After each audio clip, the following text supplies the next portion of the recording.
Welcome on in, everyone, to Let's Talk Utes. This is our weekly Big 12 Roundup. Today we'll be talking about the Kansas State-Iowa State game and the Kansas-Fresno game as well, along with previewing the Big 12 Week 1 slate, some of the key games there. Landon, what were your takeaways from, Week 0 Farmageddon in Ireland? Yeah, I mean, honestly, starting out with just talking about having a game in Ireland, initially I was kind of on board, like Week 0, that's so cool.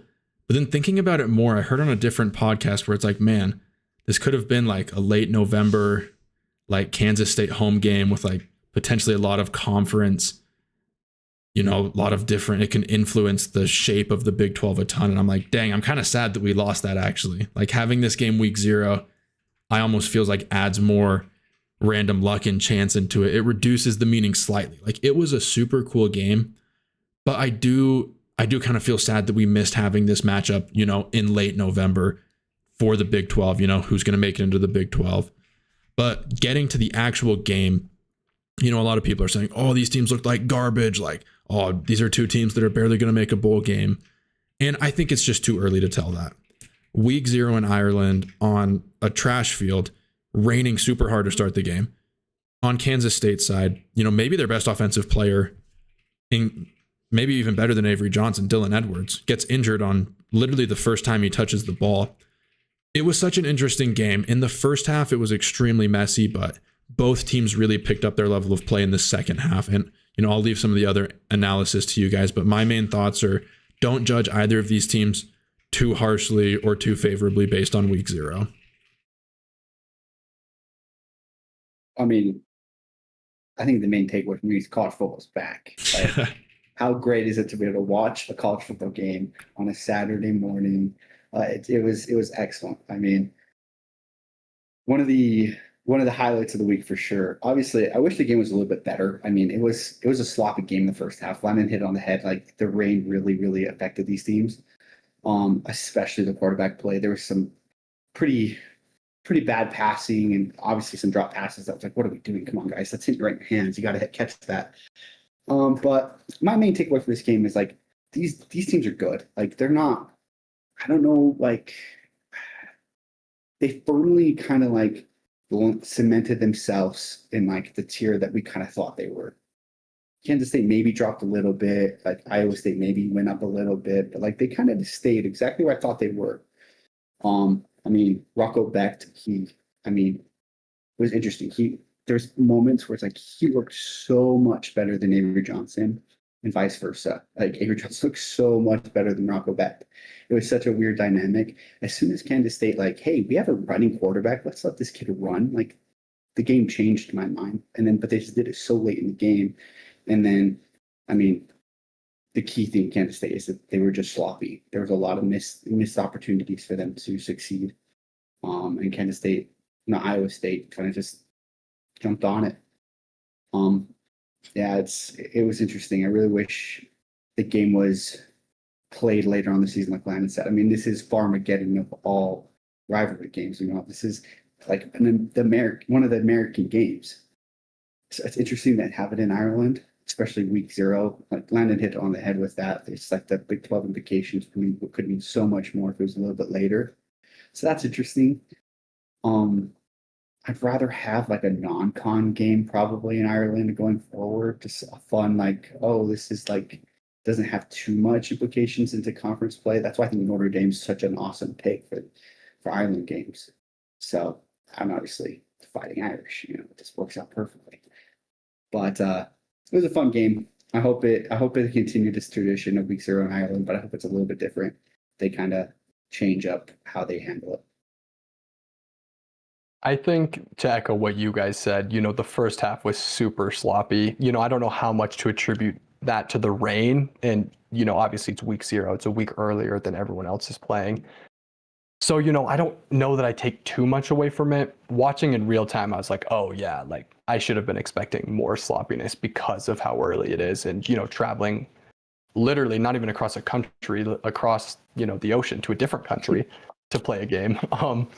Yeah, it was predictably sloppy. The second half, I honestly thought both teams looked pretty good. I don't know that either QB was like dominant in my mind. I think Beck was good. I think Johnson was pretty good in the second half. They didn't run him enough, in my opinion. And like Ethan said, what they did was too late. Like I really think they should have relied on his legs a lot more, especially in a rivalry game, especially with Dylan Edwards out. Iowa State definitely, the coaching and the stability there, I think really, really helped them a lot. Kansas State, kind of what we hit on, or what I hit on in the Big 12 preview pod. I feel like their schemes and their coaching are good, but they're just too sloppy. Like it didn't seem like they'd fix that. Like that was something I was really looking for. And week 0, I'll put that caveat on there. I still think Kansas State's a good team. Just if they want to take that next step in turnovers, in my opinion. Okay, let's move on to Kansas Fresno State. This game was not as nearly as close as Iowa State, Kansas State, of course. Jalen Daniels, in my opinion, super sharp. Like they came out, it felt like they could score at will, do whatever they wanted to. After one, initial scripted drive from Fresno, I really thought Kansas State's defense showed up, especially their defensive line. Seemed like they were, moving that offensive line at will. I don't know, it's pretty impressive from Kansas. They looked really sharp, especially in comparison to, the first two teams, but there were some, mitigating circumstances there. Yeah, I was super impressed as well, specifically by Jalen Daniels. He had actually been sidelined for, I think, most of spring with an injury. And as any of you guys have that follow his history, he has been a bit injury prone in his career. And so not only him looking good, but looking as fast and athletic as he looked is a great sign for any Kansas fans. He looked super sharp, moved very well in the pocket. Like genuinely, there's not much more you could hope to see against, a lesser opponent. But even against a lesser opponent, I believe the spread was, what was the spread? It wasn't that big. I think it was like 13 and a half. It was less than 2 touchdowns. They about doubled up the spread, and they honestly could have scored 50 if they wanted to. Yeah, they totally let off the gas, even in the third quarter. Mm-hmm. But yeah, overall, very impressive win. You need to verify this kind of stuff against better competition. But I mean, the new stadium was so awesome. Like seeing that sold out, stripe the stadium week 0, like that's pretty legendary. That looks so good. It looks so good too. We can get into additional reasons why Kansas State fans might be feeling very good after week 0. I can let you guys handle that. But yeah, super encouraging start to the season for Kansas. Yeah, man. I think Jalen Daniels, like he was the best quarterback that played in week 0 in the Big 12. I think probably in the country. I mean, it's only like 5. Yeah, I mean, not that many teams play. Yeah. I mean, you can pick between like Gold Branson, But it was not Gold Alex Branson, Orgy. I'll say that could be Alex Orgy if you prefer that. Yeah. I was pleasantly surprised about that. Truthfully, like I thought Jalen Daniels, Avery Johnson, Rocco Beck would have looked a lot better than they would have looked similar to Jalen Daniels. Again, we talked about it. It's probably a lot of contributing factors that go into their play. I mean, they still look really good.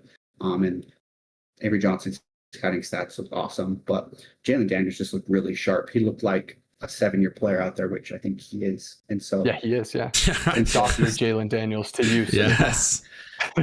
And so, like, hopefully, there's no coolers around, like for those 7-year quarterbacks.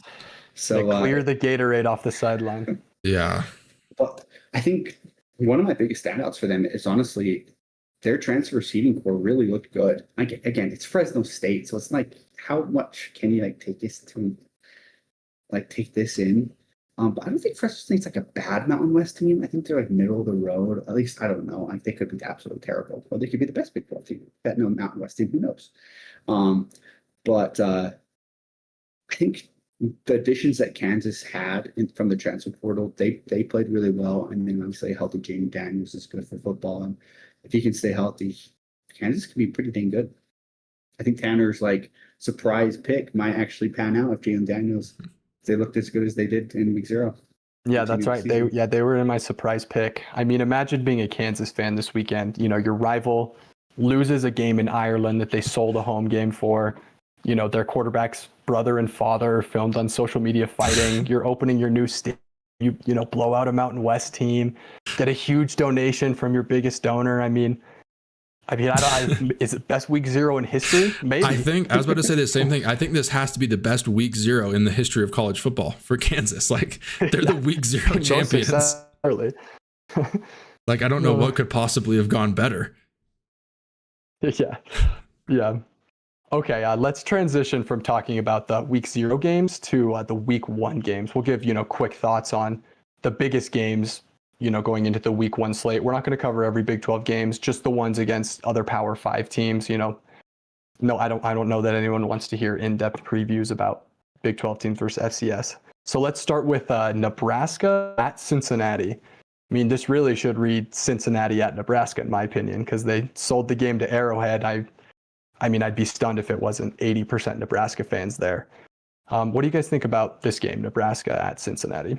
I think it's an intriguing matchup. Some people have Nebraska going to the playoff in their bracket. I think a lot of that is due to they have a pretty workable Big Ten schedule. I mean, there's like 18 teams in that conference, so the variance in schedule can be pretty extreme.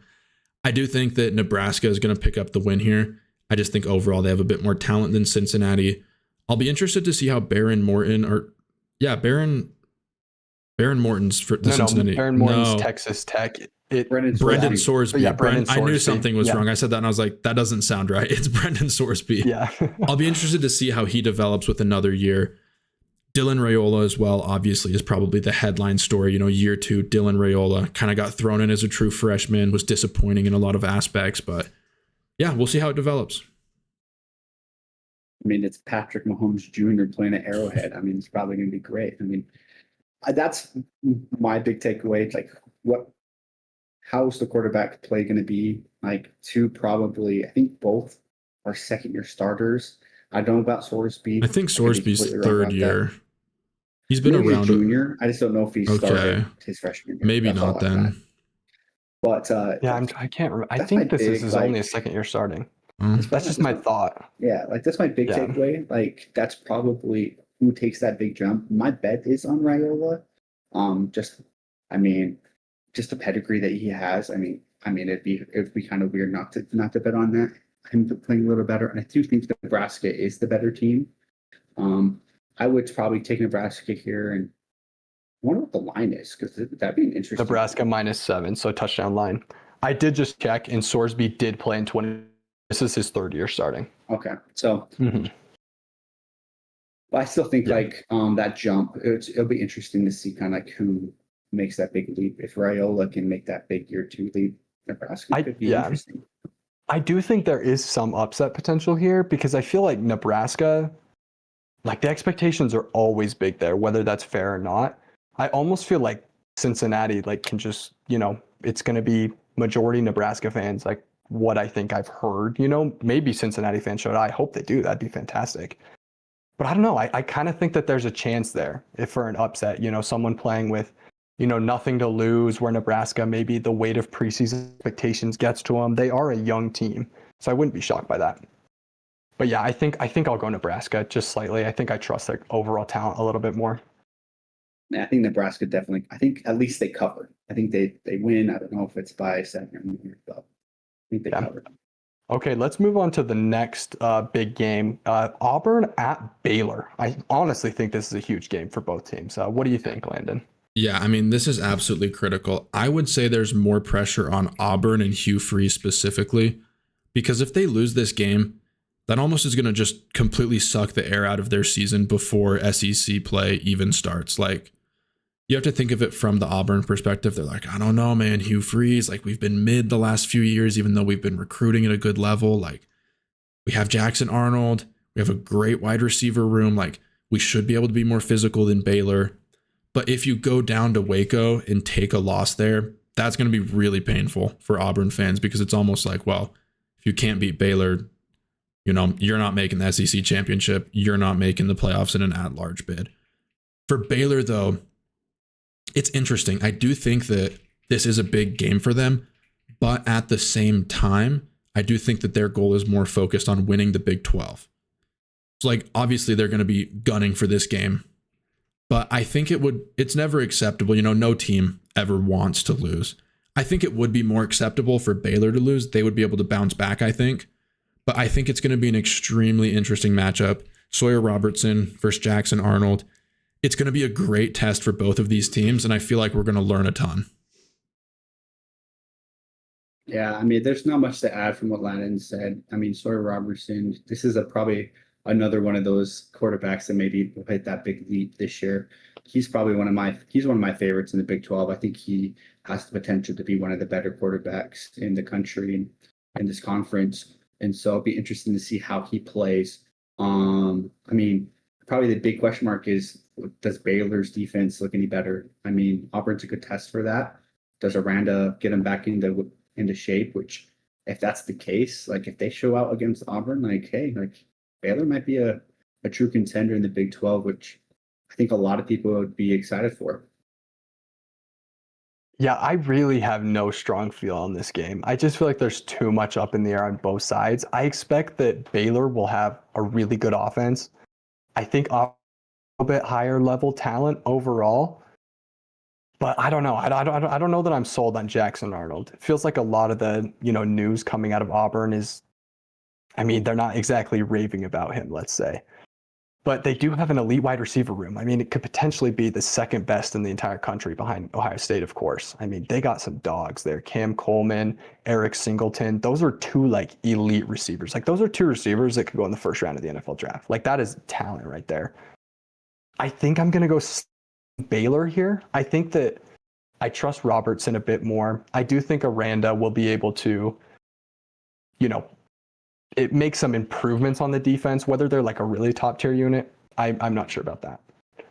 Okay, Yeah. Let's move on to the next game, unless you guys have more comments. I was just going to add really quick. I lean Auburn here simply because Baylor struggled in the secondary, giving up explosive pass plays, as well as their pass rush was a bit lackluster. I feel like Jackson Arnold's job is going to be pretty easy.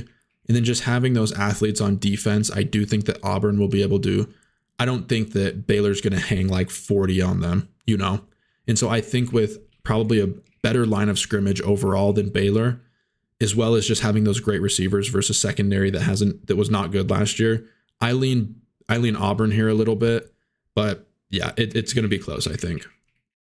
The spread is -2.5 for Auburn. It's as close as it can get.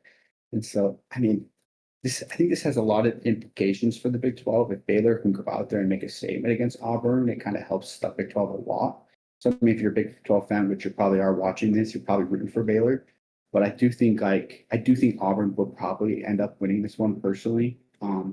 I do think Baylor's going to look really good. I think it's going to be a close game. I think the spread is actually really, really, it's a good line. But I think Auburn's just going to have that slight talent advantage. But I mean, I do think Baylor's slightly well coached a little bit more. I like Aranda a lot, so we'll be interested to see what happens. Yeah, this is a fascinating game. Yeah. Let's move on to the other Friday night game, which is Georgia Tech at Colorado.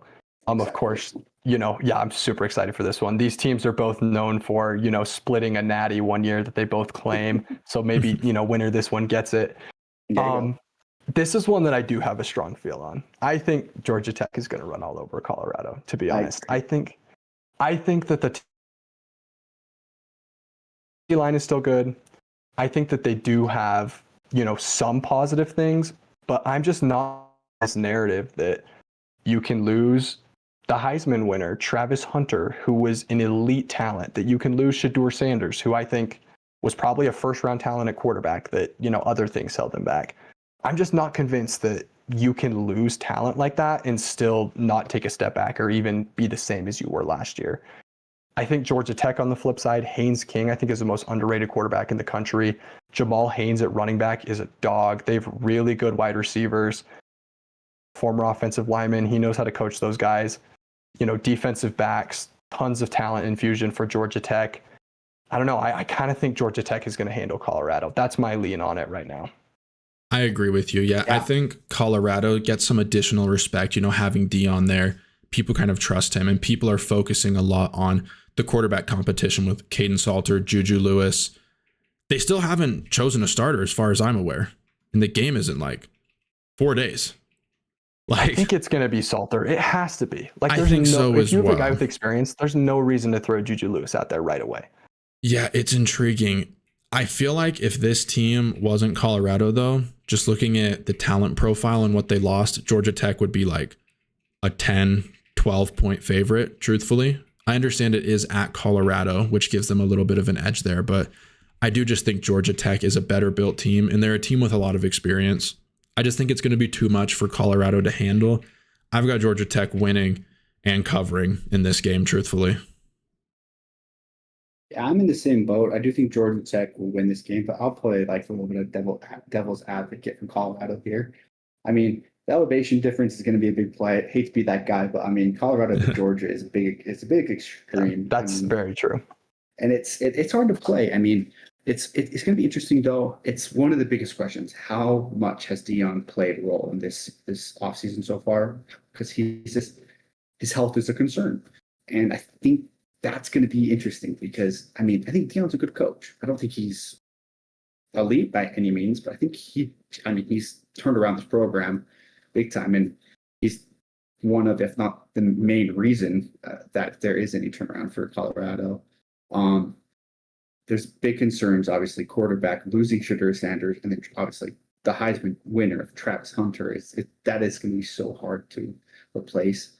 I mean, defensively, obviously, but his offensive production at wide receiver for them last year was second to none. I mean, he was the Biletnikoff winner, I believe. I think he was, yeah. Yeah, whether you think that's earned or not, I mean, I don't know. That's not where I think it was about. like he was. I think so it's earned. good. He's really good. Yeah. Yeah. There's a lot of discourse about the Ward situation with him, but that's besides the point. So I do think Georgia Tech wins. I do think Landon's. I agree with Landon. Where if it wasn't Colorado, this line would be quite a bit different. But going into Boulder is a hard place to play, especially if the fans show up. That's a big question mark. I mean, it's going to be different. I mean, I think they'll show up. If we're going to get to call the Colorado fans of old, we're going to get the Colorado fans of new. I mean, that's the big I think they'll show up. I think so too. But start. Yeah. I think that's going to be a big factor. The home field advantage for Colorado is always nice. Folsom Field's a great place to play, and Georgia Tech's going to come in there. It's going to be a big change in atmosphere. I don't think that'll play a big role. I think Georgia Tech still wins, but. Okay, let's talk briefly about the lone P4 matchup on Saturday, Utah at UCLA.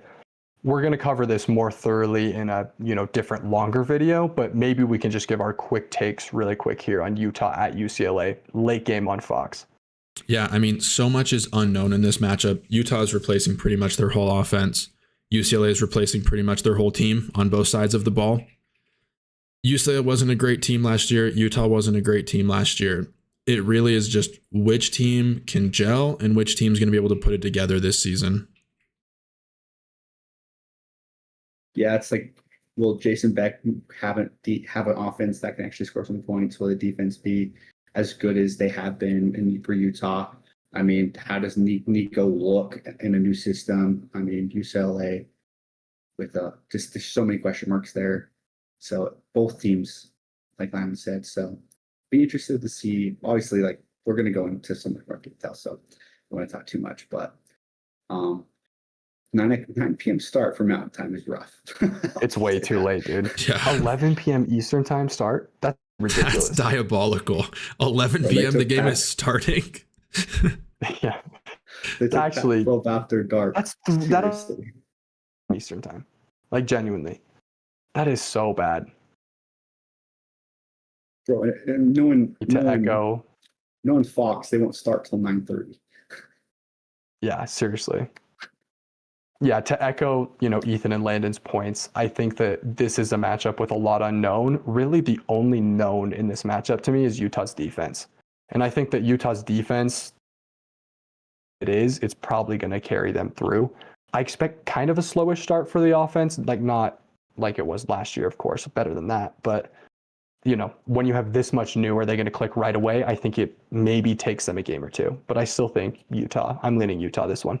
Yeah. Giving my quick prediction, I have Utah winning this one just because of the defense, like you mentioned. And I mean, the offense really can only get better. It was pretty much rock bottom last season. So good defense plus even an average offense. I think Utah should be able to take it.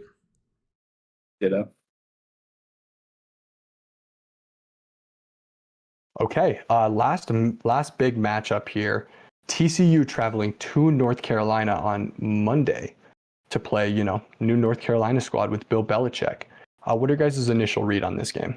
This is such a Apple weird Bill, game. baby. Yeah, because like you have Bill Belichick and like people are saying he's showing them Patriots film, like in the film room, like they're studying the Patriots film. I'm like, if this works, he's going to look like a genius. If this doesn't work, it's just going to be like, oh, well, that was a failed experiment. And then like in 2 years, he won't have like a job as a college football head coach.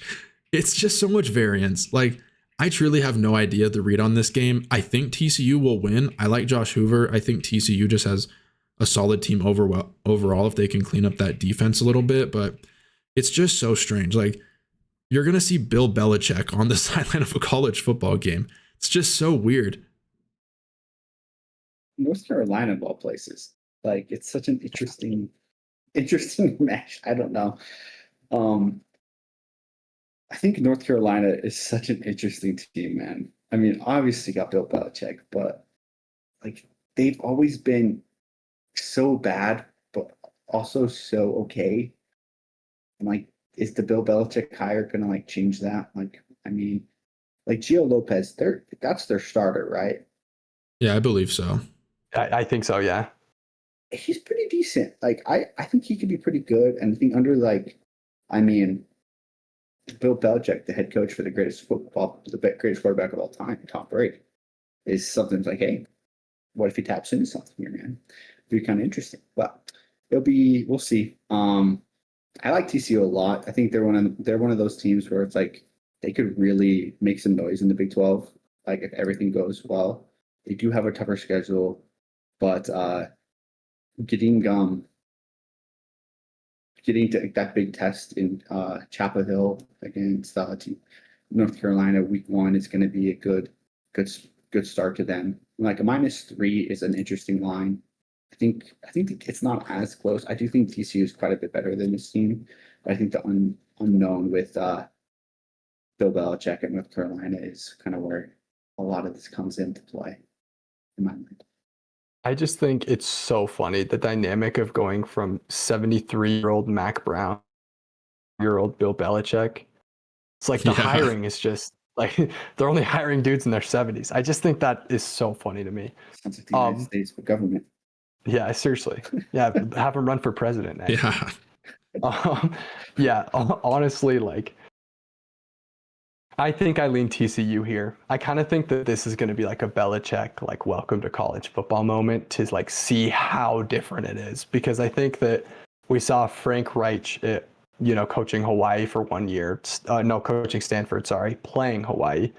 And honestly, like his schemes like look terrible against college football. Like he was trying to run some pro stuff and it was not there. Like it looked bad, both offense and defense. I kind of wonder if there's a bit of an adjustment period for Bill Belichick. I honestly think TCU is more talented anyways. So I've got TCU winning this one. I like them a lot this year. So, man,